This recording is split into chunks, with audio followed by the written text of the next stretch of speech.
Everyone. I'm Susan Hoffman, the director of the Osher Lifelong Learning Institute at UC Berkeley. We're delighted that you could join us today for Professor Robert Strand's talk called Building a Resilient Society, the Case of Nordic Capitalism. We will take your questions. He will present for 45 minutes, and then we'll ask you to put your questions in the chat room. At that point, we will have the Consul General, Barbro Osher, hopefully will be with us and will be a part of that Q&A that we've set up. Let me just say a little bit about Barbro Osher before she arrives, so that you know that in addition to being a progressive philanthropist and a progressive diplomatic person, she's been phenomenal in the areas of the performing arts, as well as in her work with UC Berkeley and with other higher education institutions. We might say she is equally committed to excellence as she is to access. And so now what I will do, let me introduce our speaker for today, Professor Robert Strand. He will say a few words about himself. He is based at the Haas School of Business, and we are very excited to hear more about the Nordic countries. Robert. Well, Susan, thank you so very much. And all you good folks with the Osher Lifelong Learning Institute. Oh, wow, such good work. What a phenomenally important institution. And the fact that I can come here today and have the privilege to have a conversation with all of you good people is as a result solely because of the Osher Lifelong Learning Institute. And of course, Susan just said a few words about Barbro Osher, and I just have to emphasize, Barbro, when it comes to the discussions that we are facilitating today, that we'll have today, talking about the Nordic region, talking about lessons that we might draw here in the United States to better our society, to build a more resilient society, to create an American society that works for the many, more sustainably. Barbro's been at the center for decades, helping to plant seeds and fostering conversations that now have germinated to where a guy like me has the opportunity to talk with folks like you about this. And I just can't express enough gratitude for Barbro and all the work that she's done and all the folks that she has helped to cultivate. So it is an extreme privilege to be with you. And as Susan said, I am based at the Haas School of Business. I'm one of those capitalists up there in the business school, and have had the privilege to be the executive director of the Center for Responsible Business at Haas for the last 7 years, and a member of faculty. And all the courses that I teach, the undergraduate level, at the MBA level, at the executive MBA level, with students from across our fine university, they're all titled the same class: Sustainable Capitalism in the Nordics. And if I could I'd have a question mark at the end of that, if I could. They don't allow punctuation in course titles, but if I could, I would, because we're trying to foster a conversation about capitalism and how can we ensure that capitalism is sustainable and capitalism is in service of society. I've drawn a lot of inspiration from the Nordics that have informed my opinions here in the United States. I also hold a title of Associate Professor of Leadership and Sustainability with the Copenhagen Business School in Denmark. So I've got a pad over there in Denmark, and we regularly bring our Berkeley students on study tours of the Nordics. And this facilitates a comparative approach that has meant so much for me. I didn't know what the United States was until I stepped outside of it. And that's what we intend to do with many of our students here at the great University of California, Berkeley. So I will share a few slides. I have some content here. I'll take about 45 minutes, and then we'll have some time for some questions also. So please put questions in the chat. And Susan is so kind, she will curate, see if there's some themes, and then she'll pose them to me afterwards. All right, let's get started then, shall we? So, and if I could see, would one of you kind people give me a thumbs up? Could I see a few thumbs up as far as if you can see my content here? Yes, thank you very much. This is the picture that Osher Lifelong Learning Institute, or OLLI, selected when advertising today. And I can tell you, I had nothing to do with this selection. But this happens to be taken 1 block from where I lived in Copenhagen. Just around the corner there. And have spent significant time in Copenhagen, Denmark. I pursued my PhD, stayed on as a professor. I've spent significant time in Norway. I had the privilege to be a Fulbright scholar up in Trondheim, traveled around the Nordic region. So I've spent significant amount of my life in the Nordic region. And it makes me think very much of this individual. I've come to realize that this is what the Nordics have meant to me. Now, this, of course, is the American spoken word artist and musician, Gil Scott Heron. And Gil Scott Heron is so well known for many things.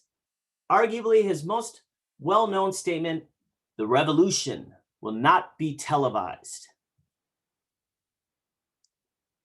I saw an interview once with Gil Scott Heron that really stuck with me. He was asked, what did you mean by that? The revolution will not be televised. And what Scott Heron responded, he said, the revolution of greatest significance, it's one you can't see in the streets. You can't observe it. Because it's a revolution that occurs in your own mind. It's a revolution that occurs when you become aware of the systems of which you're part, of the injustices of the systems. And the revolution is igniting a burning flame that you'll engage to change and shape those systems to address those injustices. The Nordic region, my time living and studying and breathing in the Nordic countries revolutionized my American mind. Things that I were told could not be possible in America, I saw firsthand working in the Nordic region. I'll share a little bit about that here today, but I'm not alone. I'm not the only American for whom their American mind was revolutionized. This is the late Justice Ruth Bader Ginsburg, who spent time living in Sweden in the 1960s. And she offered this. My thought processes were stimulated in Sweden. I saw what was wrong and what needed to change in the United States. She was speaking specifically on issues of gender inequality, structural barriers for women in the United States, that she saw systemic responses, things like parental leaves, subsidized childcare in the Nordic region, systems that help to support equality and help to directly address systemic injustices. So this is what I'm working on and have been for some years now. And by the will of some higher order, it will be completed this fall and in print next fall. Sustainable Vikings, What the Nordics Can Teach Us About Reimagining American Capitalism, is the title of my book, in which I pull these stories together and pull evidence together, effectively to challenge us in the United States to reimagine American society, to reimagine the foundation of capitalism, and what it could mean, drawing experience from the Nordic region. And that's what I'm going to draw from here today in our talk, a few things from this particular book. And there are some concepts, some words that are often discussed, and I discuss within this book. Words like sustainable, words like capitalism, words like resilient, word like freedom. And then there's this word socialism that we hear a lot in the United States, and it gets flippantly thrown around. And I would argue it's preventing us from actually realizing greater freedom, from realizing greater sustainability, from realizing resilience in our society. I won't go in this too deeply, but just so you have a sense for the layout of the book, here are the 10 chapters. Each chapter begins with a quote of relevance. And you've now seen the quote from the prologue, "The revolution will not be televised," Gil Scott Heron. And I draw quotes from prominent Nordic folks and Americans. Chapter 1 from President Barack Obama, who proclaims the world would be more secure and prosperous if we had more partners like the Nordic countries. There have been times when I've said, why don't we just put all these small countries in charge for a while and they could clean things up. Chapter 2, former Prime Minister of Norway, Gro Harlem Brundtland, also known as the mother of sustainable development, offering the definition of sustainable development. Now, chapter 3, I taught Capitalism 101. I felt this is important because upon my own reflection, prior to academia, I was in corporate America for a decade. I did an MBA, have an industrial engineering undergrad.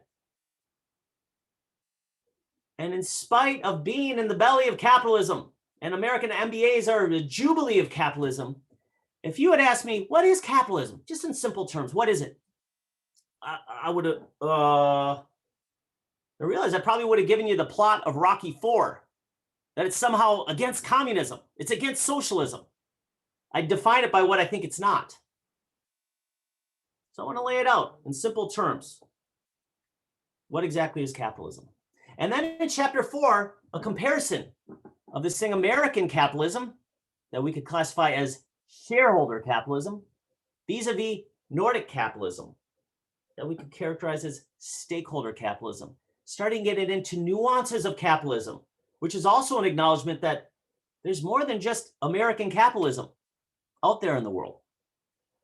Chapter 5 and 6, chapter 5, I look at individual level. What are Nordic individuals doing? And I look at leadership. Chapter 6, I look at companies like IKEA, for example, and look at what they're doing in the name of sustainability.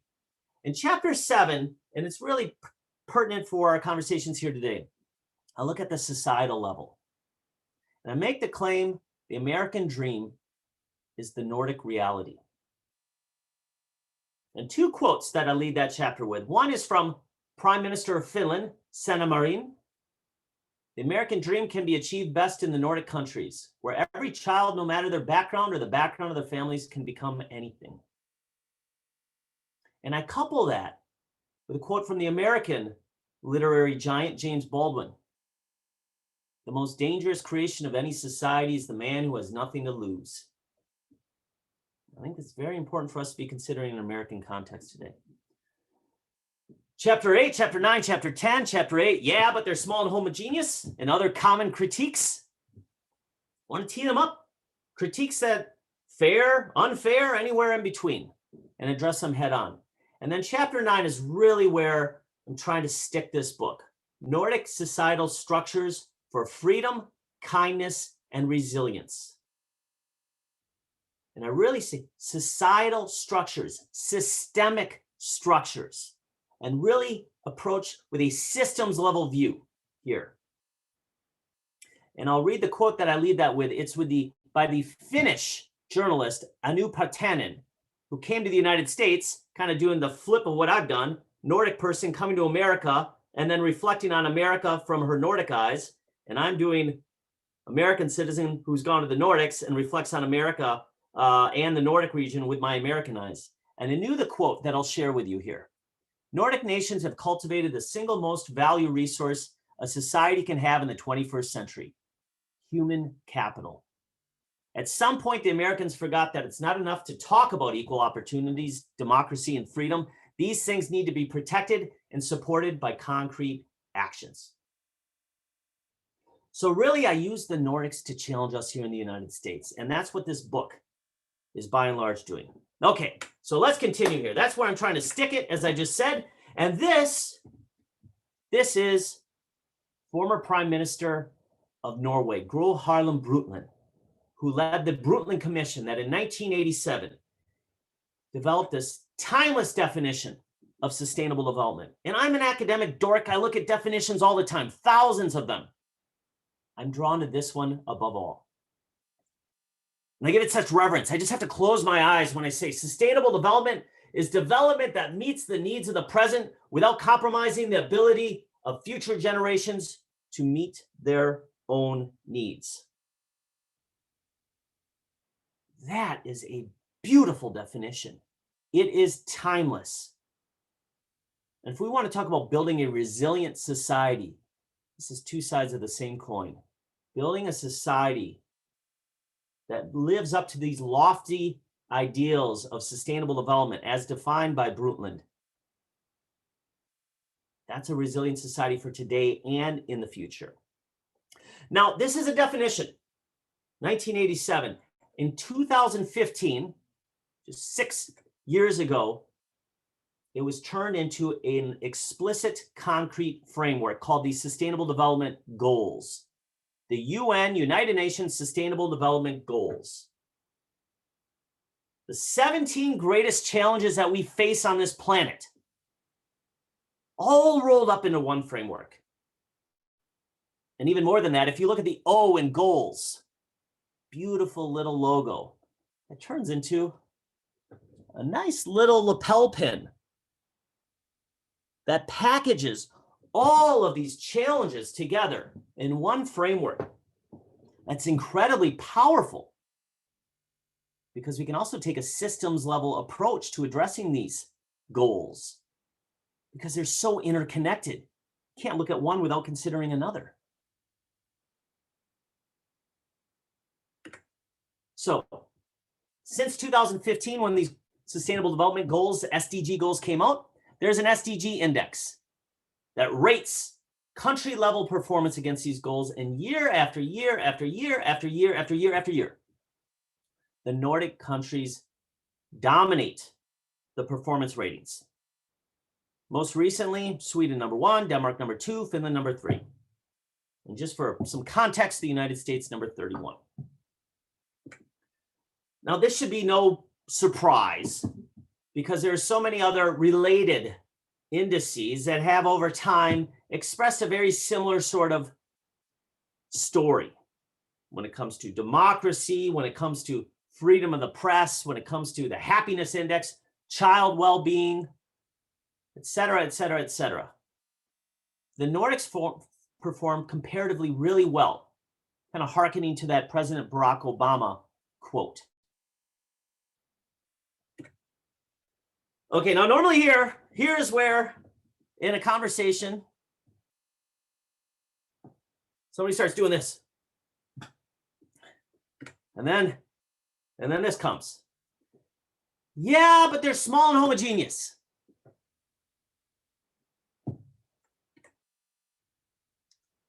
I have a couple responses to that, but let me offer you one. This is Anna and Knut Strand. And Anna and Knut Strand are my great-great-grandparents.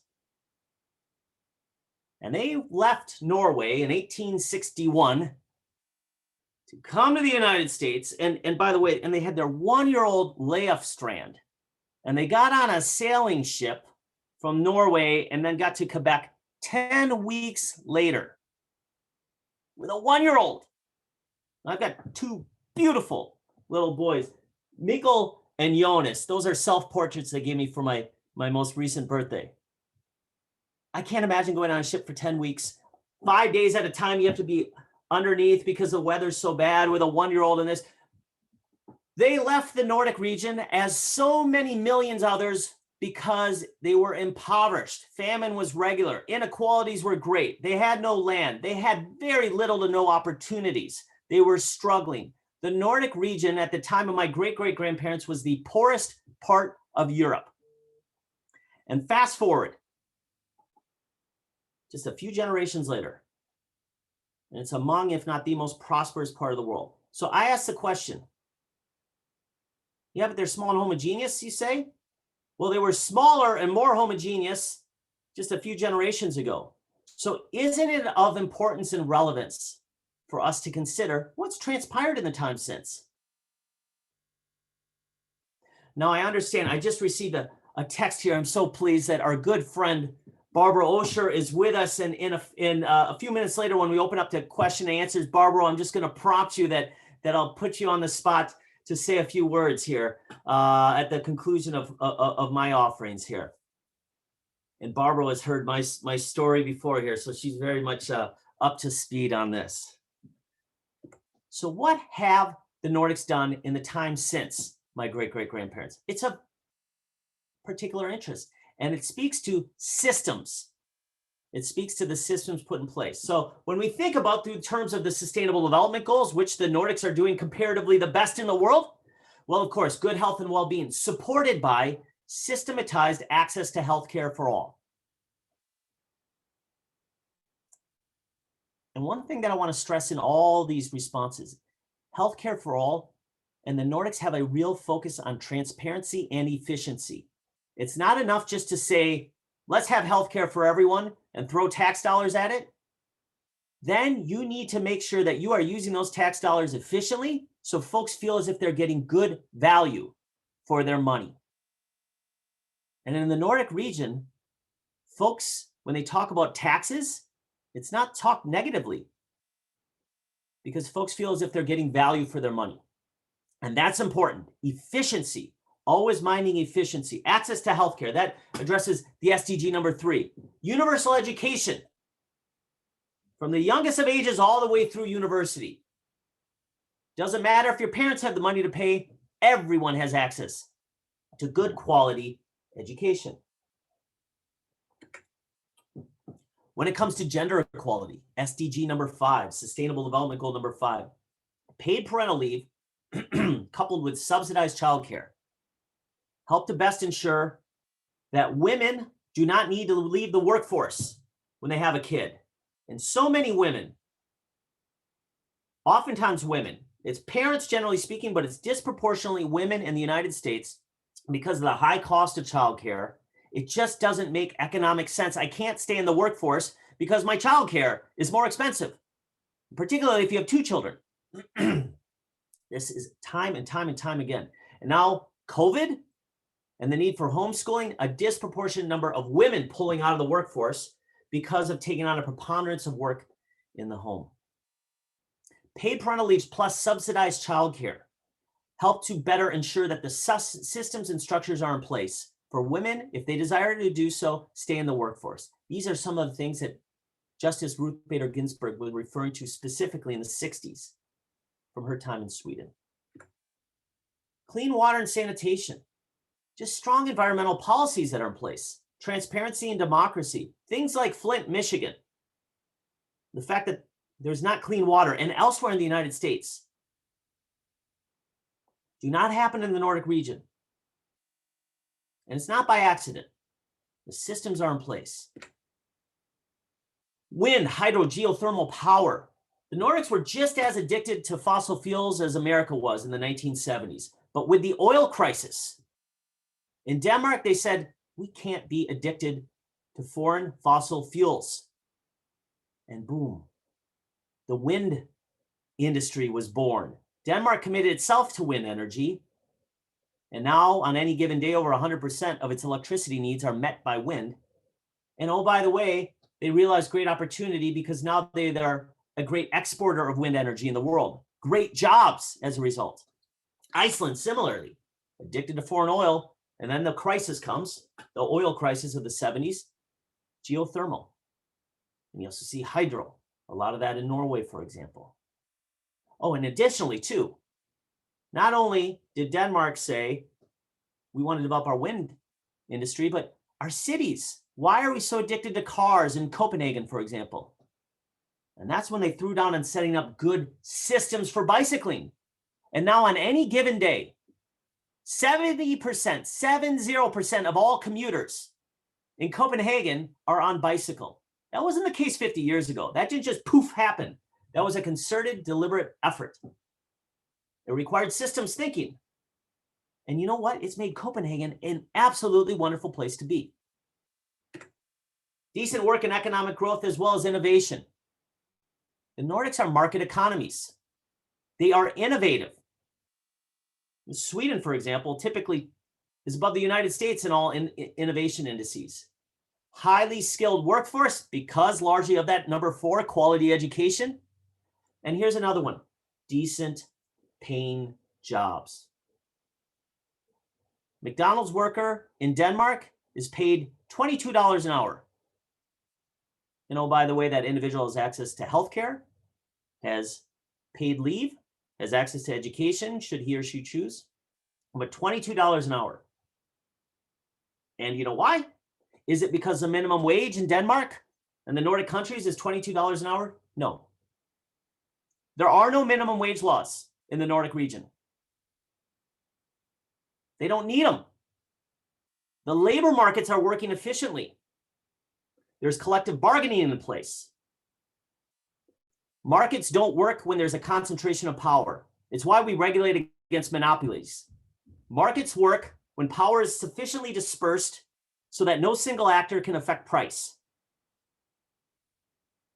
In the United States, power is more concentrated in the hands of the companies. And so then we need things like minimum wage laws. So the free marketeers actually, you want free markets, look to the Nordics. And this reduced inequalities. We look at a part of the world that has heightened levels, the highest levels of social mobility. And that means that you are less dependent upon your parents in order to achieve a good life. And it wasn't always the case. 100 years ago, I've got the book here somewhere. Oh, it's buried in my, I love books so much. And I also love my wife, but if there's one reason why she might leave me, it's because of all my books. Somewhere in here, there is Thomas Piketty, of course, a French economist who collaborates a lot with some of our Berkeley professors. French economist, and he wrote about how Sweden was among the most unequal societies at the turn of the last century, just over 100 years ago, but now one of the most equal. So I want to stress that this hasn't always the case. The time of my great-great-grandparents, it certainly wasn't the case. All of these comparative success stories. So something interesting has happened from then till now. It's really these systems that the Nordic countries have put in place. And then we're seeing, and this is admittedly late compared to when we as a human species need it. We needed climate policy in 1950. As the Industrial Revolution, we started to see, the unintended consequences of heavily carbon environment. But the Nordics are now taking a lead in the world. Admittedly late. We needed leadership long ago, but now they're stepping up, taking real leadership in climate policy. Okay, so add all these things together: paid parental leaves, universal education, access to healthcare, environmental policies. And this is the response that I hear then. Socialism. Socialism, socialism. And this individual, Karl Marx, is invoked. That's Marxist stuff. I'm at a business school. I'm at an American business school. I work in corporate America. I get this a lot. I get this a lot. So in the book, Capitalism 101, I want to talk through, what does that mean?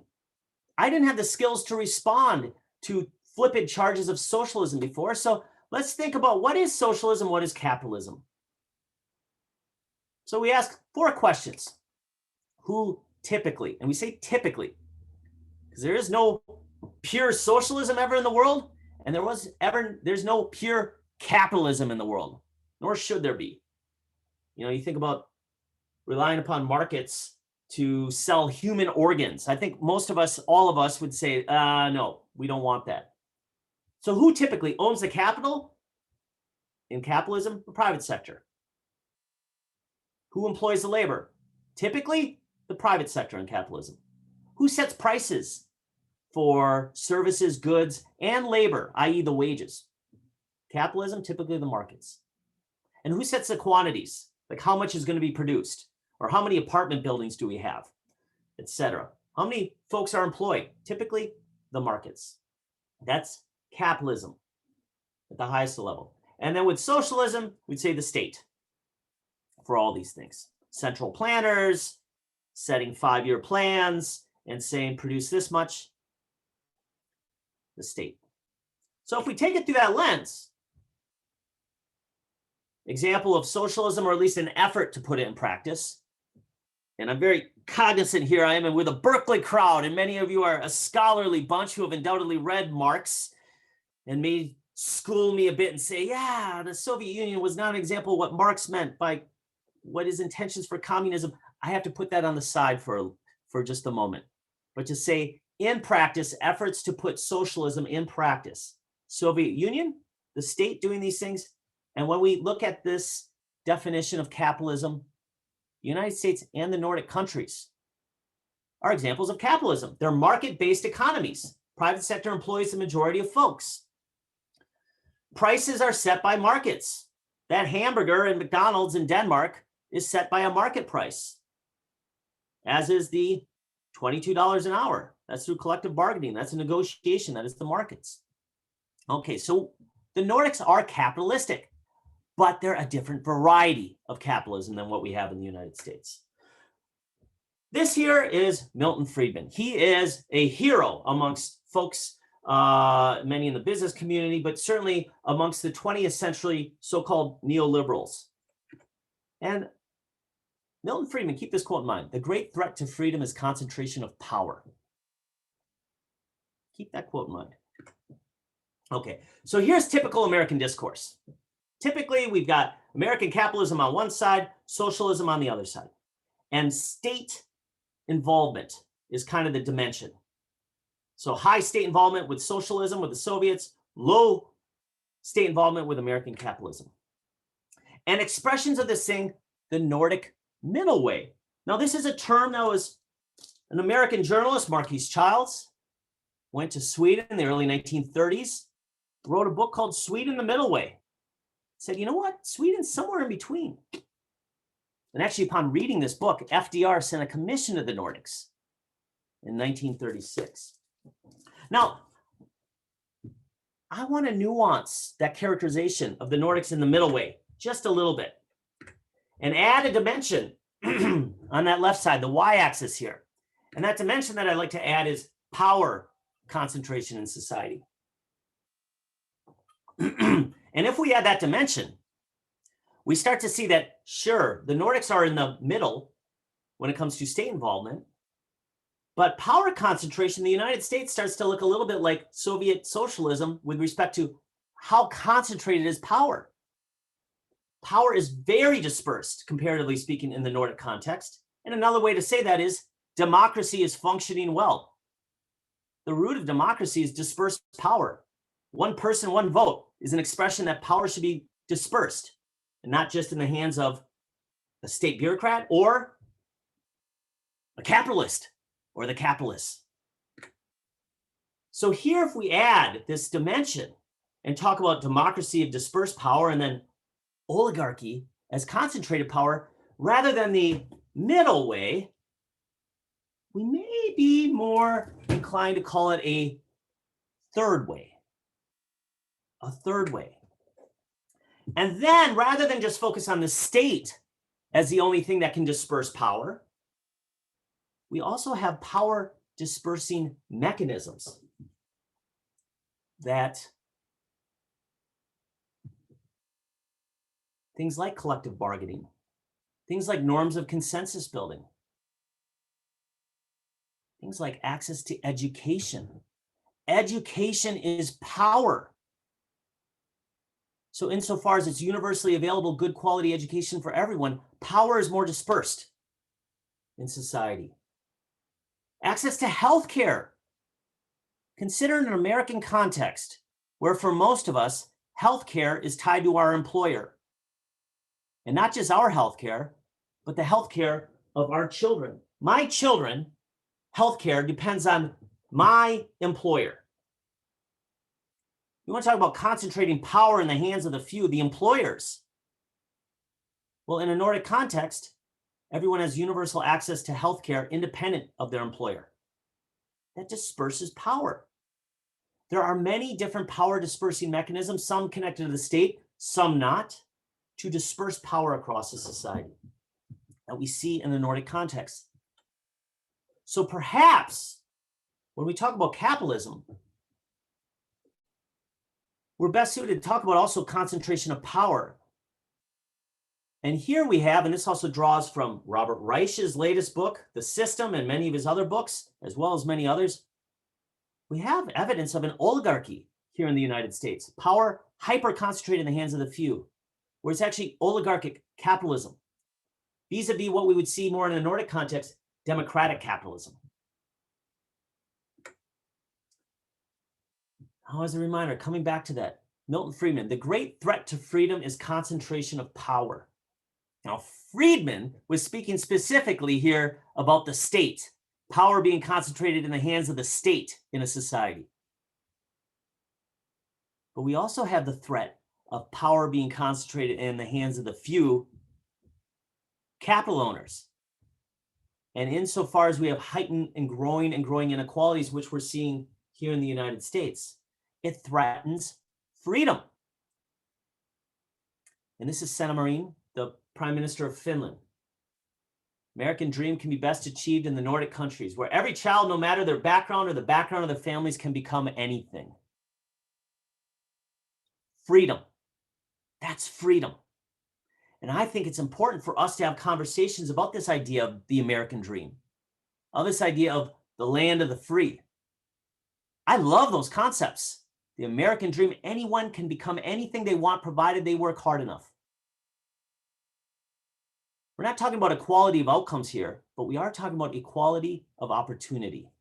And the Nordic region, because of education access, because of healthcare access, because of paid parental leaves, subsidized childcare, these are systems that they've put in place throughout the 20th century that are bearing great fruit these days. And when we talk about resiliency, and we look at the fragilities that we've exposed in American society, certainly in COVID, and many segments of the population knew that those fragilities were there before, but more mainstream recognition of great fragilities in American society. We need a systemic response to address these systemic problems. So with this, and then in one moment here, I'm going to ask Barbro if she'd kindly chime in here. We are launching a Nordic Center at the University of California, Berkeley. And we have the support for the first 2 years.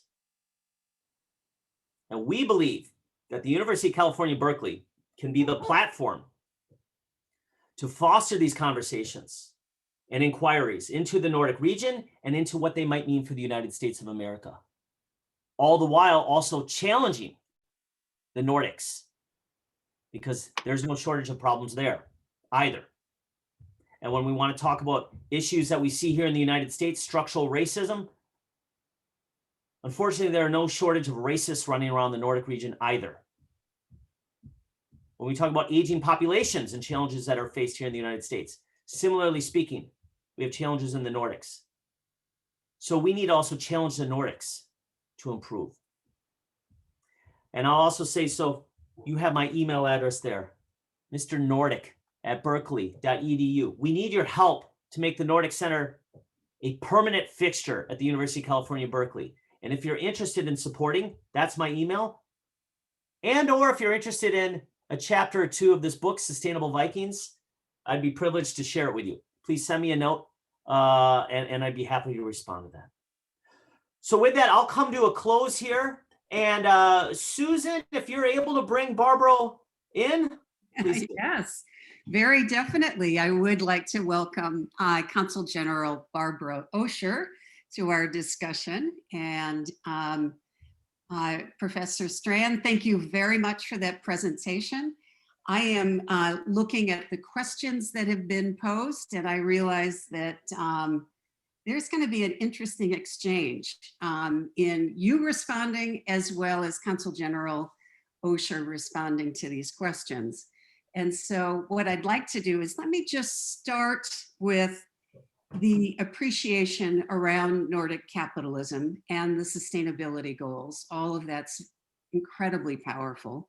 This middle way is very reminiscent of what we heard during the Cold War, you know, that it was the Soviet Union and American capitalism, and finding that middle path is, I think, one of the things that is America's project right now during this administration, no doubt. And so I roughly have less than a dozen questions. So I'm going to pose the first one, and just urge perhaps Barbro to go first, and then Robert, for you to respond as well. And I'm going to go to the particular. There were a number of questions saying, but there are challenges in these Nordic countries. So of course there are, but perhaps are they being understood and problem solved perhaps a little differently? And so in looking at some of those social problems, I want to just mention 3 that our members have posed. The first is, the long-standing historical truth of a very vicious right wing in the Nordic countries. Is there a way that the Nordic countries are dealing with that perhaps might be instructive to the United States? Then in the second and third part of it is the question saying, but how about alcoholism and the use of tobacco? Talking very particular things.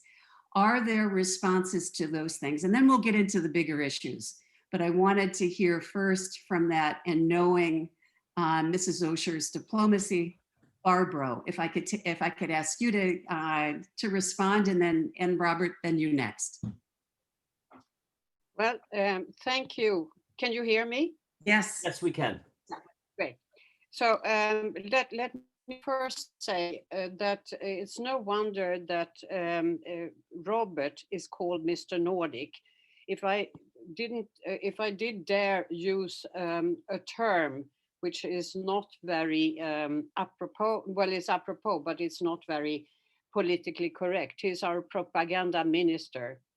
And as such, without him, there would not be a Nordic Center at UC Berkeley. And let me also say that OLLI is very much shaped after the Nordic way of dealing with ongoing education, also among the older workforce and people who have retired.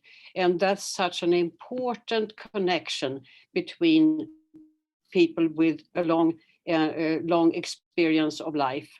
And we are very, very grateful to you, Susan, for putting this together and for roping in Robert with all his incredible enthusiasm for the Nordic countries. I'm very happy to be here. Can I answer those questions? Let me point out that I'm the unpaid representative for Sweden, and I'm not an official voice, so I'm not sort of the embassy answering these questions. So that means that these are my personal views and should be quoted as such. Important to remember. When it comes to extremism in the Nordic countries, yes, there is certainly flanks of that. And in Sweden, we have a party which is sort of, I would say, not ultra right wing, but pretty right wing. And they're called the Sweden Democrats. And they are also part of the government these days, because they have seats in the parliament. And that's part of the democratic process, to include, of course, if so many voters vote for them, they have to be represented in the parliament, and they are. Is there a common ground among most Swedes against it? Yes, there is. I think we are more democratically inclined in the Nordic countries than in many other parts of the world. Which I'm happy to say, but let me go back to a writer called Stig Larsson, who wrote the books about the girl with the dragon tattoo and all of that. His actual job was to map out the ultra-right wing, the ultra-right wing and the hate, what do we call it? The hate propaganda that was underlying in the Nordic countries. And he was a very, very vociferous and very extremely well educated person in these questions.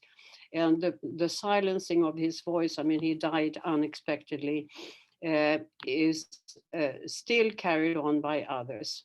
So that's one thing. So we are very much aware of what's going on, and we are very, very cautious in the way we are handling the question, I think.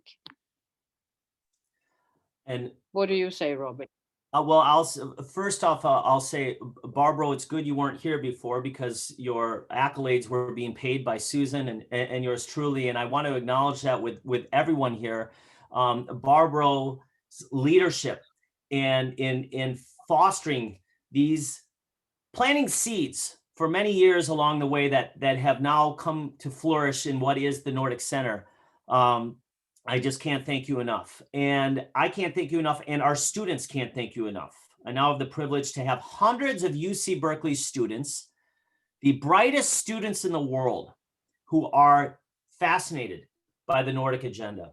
And let me just say, let me take a different approach to respond here. And here I'm going to speak, and I'm going to speak to my fellow Americans.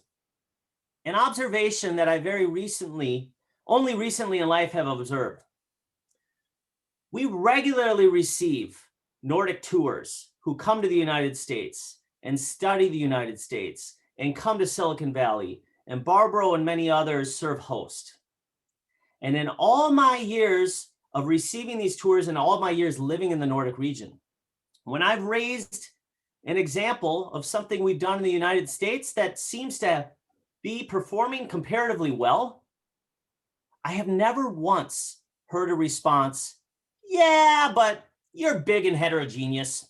No, I hear well, tell me more about this, and a curiosity. And I have some concerns here in the United States at our propensity to go after and attack comparative performance that might threaten us. And part of it is maybe our American identity of being the best. And I would suggest if we truly want to be the best, if we truly want to be the land of the free, if we truly want the American dream to be a reality, that requires critical self-inquiry. It requires a relentless pursuit of improvement. And so I approach these questions, very fair and good questions also, when folks ask, what about alcoholism? What about right-wingism? What about this, that, and the other thing? And I'll say, there is no utopia on this planet. There are problems, extreme problems everywhere, and the Nordics are not without them. But if we approach this from a benchmarking perspective, and I've demonstrated some evidence that comparatively speaking, there might be something to learn in the Nordics because of these strong performances, then what can we learn from it? And this then goes back to my way background as an industrial engineer. Benchmarking. All I did was benchmark. And at the time, I was benchmarking Japan because of all the productivity increases that Japan had realized in the 70s, 80s, 90s. And then I go and I start as a manufacturing efficiency engineer with IBM. And if I would have started by going to this IBM plant, happened to be the world's largest IBM factory at the time in Rochester, Minnesota, if I would have said, yeah, but Japan, it's a third the size of the United States.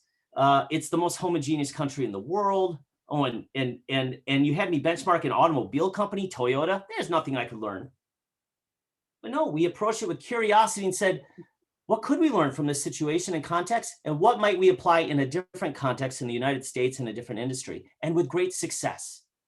And that's my humble request, is that as we talk about things like paid parental leaves, subsidized childcare, access to healthcare for everyone, quality education for everyone, maybe we might consider studying it a bit and seeing, could we maybe draw some successes also?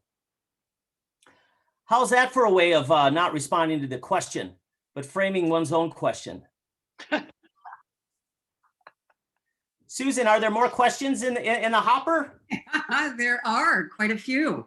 And I'm trying to do due diligence around combining some of the questions. And Robert, you, I know, have had your eye on those chat questions and are responding to them as we go.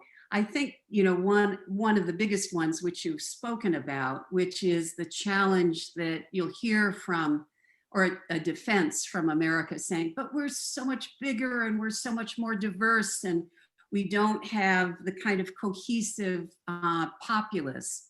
that the Nordic countries do. And obviously that harkens to the history that you have been in this enterprise of having a strong social public infrastructure for what, say, a century or more, so that that cohesiveness has been partly due to the fact that these governments made choices early on around how to address poverty and inequality. And so that is for us to take further instruction from the Nordic countries on what people are calling the inflection point.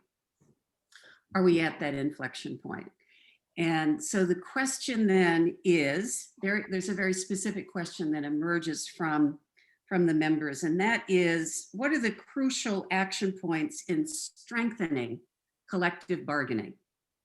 And so if you could respond to that. That's, it's a great question. And Susan, if I could though, allow me to edit just a little bit of the statement right up front. I think it's important for our discussions here, and it speaks to a difference between what I've seen an American and Nordic approach, so to speak. And that is the idea that the Nordic model was built a century ago. Kind of speaks that the Nordic model is some singular monolithic entity. And it's very different than that. It's been built pragmatically, brick by brick, the Nordic model has. And it started 100 some years ago with things like insurance for accidents. So if you're a laborer and you get injured, your family doesn't starve. And that was 1870s, 1880s, 1890s, in this kind of range. And brick by brick, and they saw, hey, that worked. And that was worth some tax money. Let's try something else. And then you start adding in there, and you start adding educational elements in there. You start building then around 1930s or so, more robust healthcare, brick by brick. And here's a difference that I see in a Nordic context, or something that I draw great inspiration from: a pragmatism. A pragmatism to say, let's try something, see if it works. If it does, let's do more of it. If it doesn't, let's do less of it. And how do you know if something works? You have to collect data. So here you see robust data collection efforts for a century. And by the way, now that this Nordic Center that we have, one of the things that our faculty are the most excited about engaging in the Nordic region is access to data. You have such great health data registries that have collected labor data, educational data. The Nordic region collects data. Why? Because they take a pragmatic approach and they have to measure to know if something's doing better. And I fear in a US context that we've relied upon a more ideological approach. Oh, subsidized childcare, that's socialism. As opposed to say, does it work? So that kind of pragmatism. And this is why in a Nordic context, even though tax rates are comparatively higher in the United States, most Nordic citizens will say, I'm fine paying my taxes because I actually feel I get good services from it. In fact, the Swedish equivalent of the IRS is the most beloved organizational entity in Sweden by all measures. And if you look in Denmark, it's called SKAT, S-K-A-T, that's the IRS. And SKAT is a term of endearment. You'd call your child, come here, SKAT, come here. Like, it's a funny sort of thing here. So that's something that I would just point at and say, so what does that mean for us in America? Let's try some things out. We don't have to talk about a big monster welfare state where all of a sudden we up taxes by 20%. Let's try something. And when we talk about social cohesion, there's no better way that I know of to encourage social cohesion than children. Subsidized childcare could ensure that more kids have access to childcare, that then would have a consequence of more parents who may not otherwise have met one another from different backgrounds coming together and actually having a common project of their children. And I saw this firsthand at the University of California, Berkeley daycare, where I brought these two wonderful little guys. And then all of a sudden I'm engaging with an 18-year-old parent who's a student at UC Berkeley, at a member of the custodial staff, folks that I otherwise wouldn't have had the pleasure and privilege of meeting. And we have a common interest of our children. start with subsidized childcare and paid parental leaves. And these things don't require any infrastructure. They don't require any infrastructure. We don't have to go build buildings or anything like this, but they can be part of us addressing some of our greatest inequities while also contributing to social cohesion. And step by step, we may try this out and then build upon that. Thank you, Robert. Barbro, do you want to contribute to that? I would like to add a psychological, what should I say, a psychological trait in the Nordics. We have basically confidence in the government, whereas I feel here it's sort of the private sector against a greater overpowering government. And it's that trust between the individual and the government that I think is the basis for our kind of democracy. And Barbro, I think that this is even how government is discussed in the Nordic region. It's discussed typically as an extension of the people. And in the United States, it's discussed as something to inherently be against. And this is no accident. This was a result, Cold War era, and a battle between, we saw Milton Friedman during my presentation here, and making sure that, or having a conversation to say, you inherently are against the state. And Ronald Reagan's famous expression, the 9 words of the English language you should fear more than anything else is, I'm from the government and I'm here to help. We've teed up a fundamental distrust of the government. And what have we done in America then? We've taken a tool out of our toolbox. And rather than say, how do we make the state work for us? We've said the state can never work. And that's very preventative. And I see this particularly when I bring Berkeley students, particularly the executive MBA group, some of which include Silicon Valley types, and we talk in the Nordic region, and we meet at the Office of Digitization, and the individual says, we have our health data, we have all these sorts of things that the state is responsible for, and the Silicon Valley folks say, I would never trust that, can't trust the state. And then you have an interesting response that I've seen from the bureaucrats in the Nordic region who say, well, I don't trust Facebook and Google with my data, but you've got it there. So this is we're preventing ourselves, I think, when we fundamentally distrust our state, rather than say, let's make the state work for us. Very interesting. I think we are grasping in the questions for those footholds. With, that pragmatism, those nuts and bolts, that belief in government, at the same time, the clash with rugged individualism. It does strike me that the Nordic countries do have that that democracy and belief, that you have many people involved in the decision making, and that you use the evidence, that you have at your disposal around the, as you call it, the data, which helps contribute to some fairly smart decision making. Why don't we, this might be too fine of a point, but one of the questions is, okay, we're hearing this about the Nordic countries, but also some of us look to the Netherlands and to Germany. Can you say just a little bit about what might bring the Nordic countries into comparison, with Germany and Netherlands around their problem solving and the like?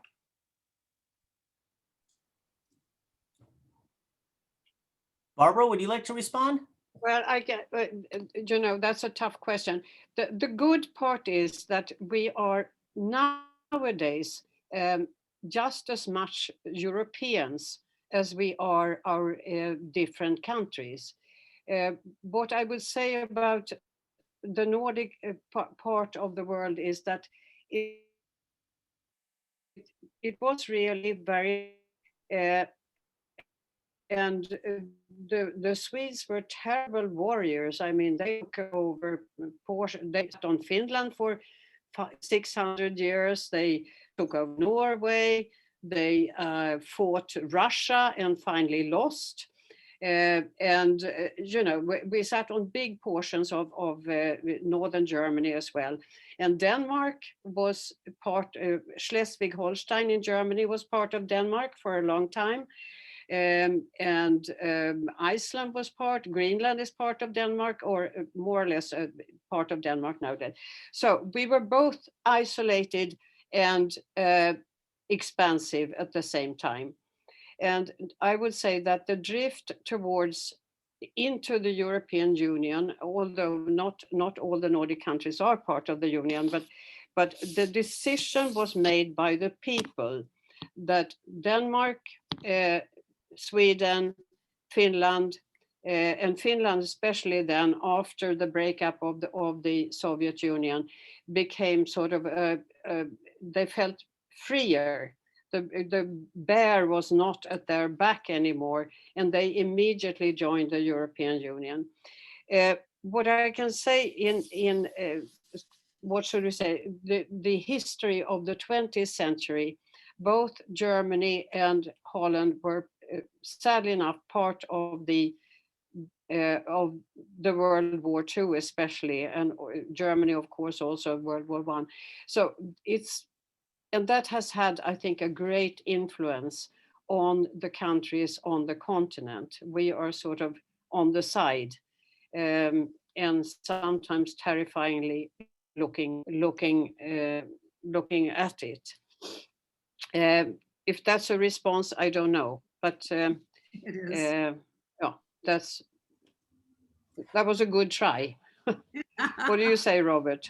I agree completely, Barbro, and you bringing in Finland, I think, is a great reminder for all of us, particularly as it relates to this word socialism.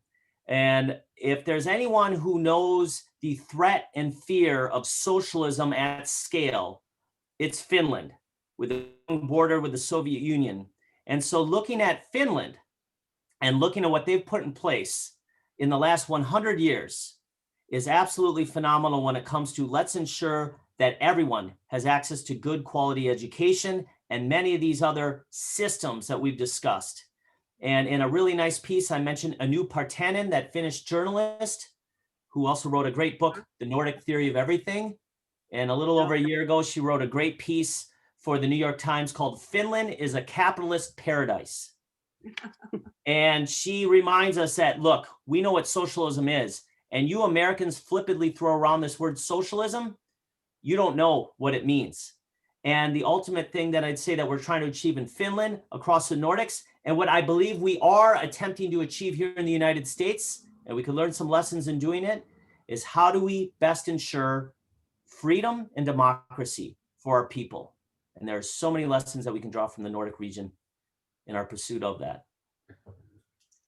Hi, Robert and Barbro, there are so many questions. And, this tells me that as the director of the Osher Lifelong Learning Institute, that we need a course, an 8-week course on how to really begin to learn from the Nordic countries, historically, currently, systematically. How can you begin to sort of believe in the power of people to solve problems? Susan, I know a guy. I know a guy who might want to teach that. Right. We have had, Darren Zook has taught the Nordic countries, and it may be time to renew that with many of these questions, since many of the questions really have been centering, well, how about the dependency on oil? How about the immigration issues?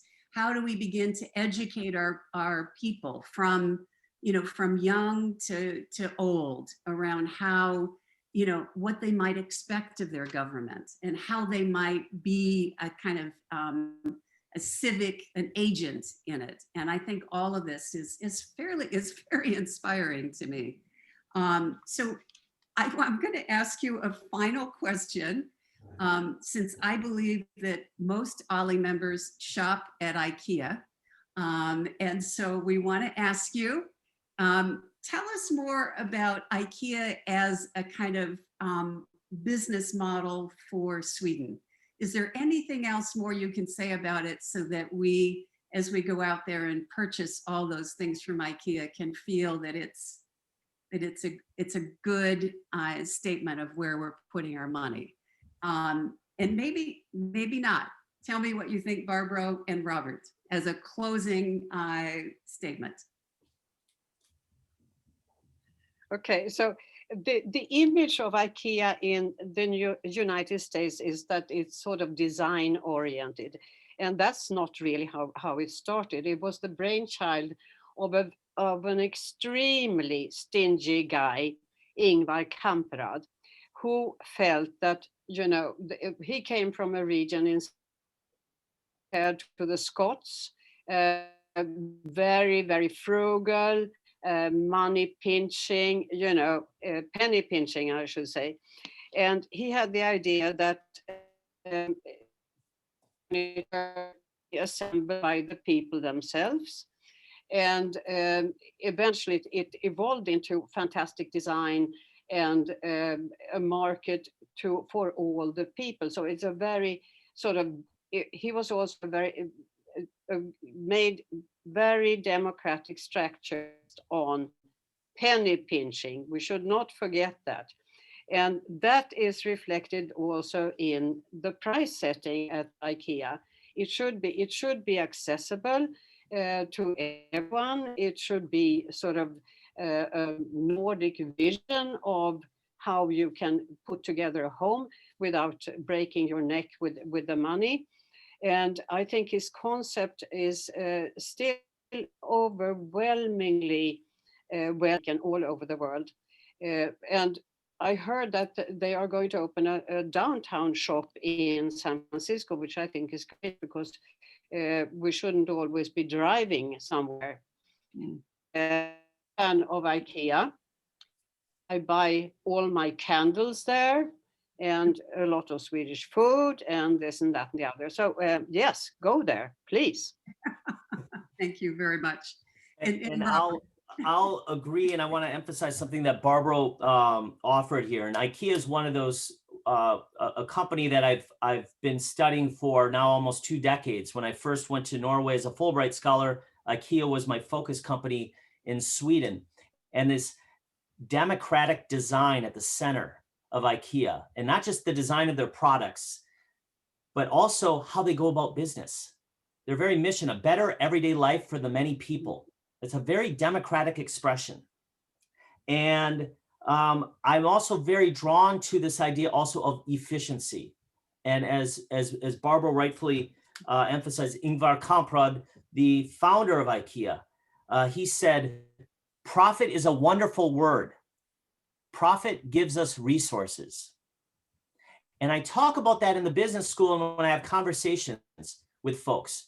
Profit, oftentimes profit outside the business community can be equated with greed.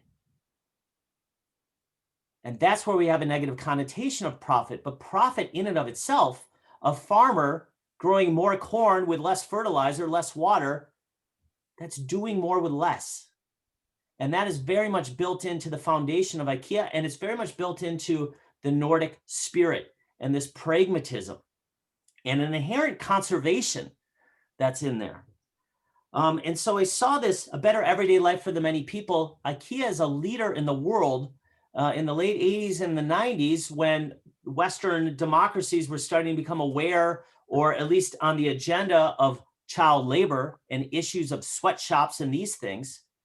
IKEA took a very progressive approach to engaging with its supplier and then doing what's in the best interest of the children of the suppliers. If children were possibly involved at a supplier, rather than cutting and running, IKEA engaged with UNICEF and Save the Children Sweden so that these children weren't forced into other more unsavory practices. And Save the Children had documented that some children were being forced into child prostitution if a factory just shut down and moved. So IKEA said, we will not employ these children, but we need to bring resources to bear so that these children have access to education and these sorts of things. And we don't have any idea how to do that. We're IKEA. We make great furniture for very low prices. So they needed partners. And it also speaks IKEA, their collaboration approach. And the final thing I'll say on that then is I don't have much to offer as an academic, but the one concept that I've been pushing for a while with a good professor friend, Ed Freeman, who's the so-called father of stakeholder theory, our concept is Nordic cooperative advantage. So as opposed to an American context where we focus on competitive advantage and beating the hell out of everyone, red in tooth and claw, survival of the fittest, a different narrative in a Nordic approach, a cooperative advantage. We achieve and we succeed through cooperation. And rather than a survival of the fittest narrative of the world, survival of the best nurtured. And then that also speaks to a commitment to education and a commitment to well-being. And I see evidence of that, and it's rooted in democracy. I see evidence of that in IKEA. And the final thing on IKEA then, 10 years from now, you're not going to go to IKEA and buy your Billy bookcase or buy the vent in your kitchen. They are innovating new business models with sustainability built in. You'll lease these things, and then they will design in take back so that we're not just cradle to grave where we build something and then it goes to landfill, but it's cradle to cradle, circularity, drawing inspiration from nature. A leaf that falls from the tree to the ground, you don't pick those leaves up and throw it in the landfill. It becomes dirt, and then it helps to grow the tree again.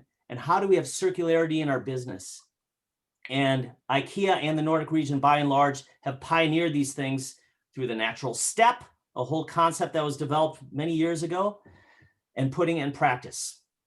So I will agree with Barbro and say I like IKEA. And I also happen to like hot dogs. I love an IKEA hot dog. Well, thank you both. We've gone a bit over.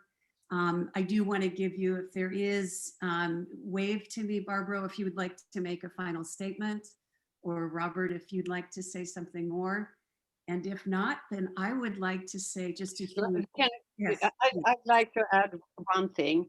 Okay. The other day I was watching, I would call it a webinar with the Norwegian Crown Prince.